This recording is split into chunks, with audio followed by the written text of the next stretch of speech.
Hello everyone, Merry Christmas. So, December na gyud. So, mo na ni siya daghang kay nakadawat og bonus, daghang nalipay, daghang nakadawat og gift, daghang nakadawat og mga bagong mga gamit, nakapabalit og bagong mga sanina, na happy tungod nakadawat og mga pinaskuhan. Napoy uban naguol kay wala nakadawat og pinaskuhan. Napoy uban nga naguol kay dili tanan karon na ay panghanda. But bisan pa man, we have to be happy or joyful. We have to be grateful.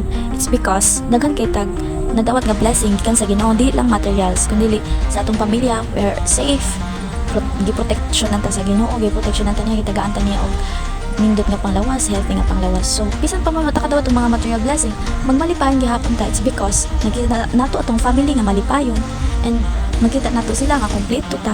So we have to be happy. And kung naman ka sa sitwasyon karon nga feeling nimo ikaw ra nag-inusara ra ka, God's love you so much. That's why kitang tanan diri sa kalibutan naka-experience ng mga kagulaanan, naka-experience ng mga kasakit.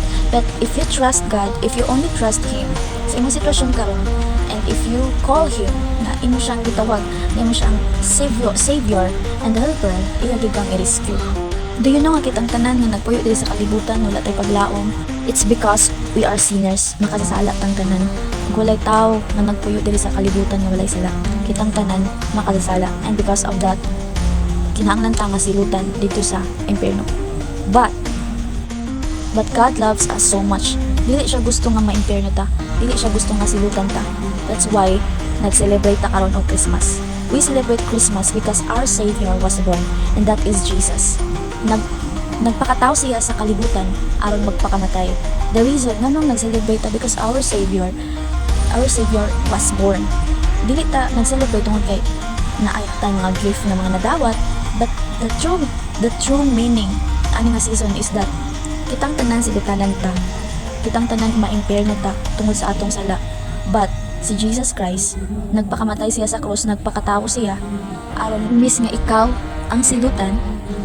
Si Jesus Christ ang nagpasilot dito sa krus aron ang tanang silot nga anaa ang ta nimo, imo ang maagok may aguman, iyang gikuha ug siya ang nagdipad dito sa krus para nimo.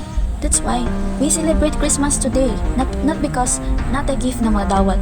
Whether you receive gift or not, you have to be grateful. Because ang tinuod nga gift na atong madawat is ang kaliwasan. Jesus died for us. Jesus was born para sa ato ang tanan, para luwason ta gikan sa sala, ug luwason ta niya gikan sa kalautan nga more nagpaabot sa tuhod, which is hell. So if you listen to this, I believe that God touched you right now, and repent, change your mind that Jesus is the only way to heaven if you believe in Him. So Merry Christmas once again, and God bless.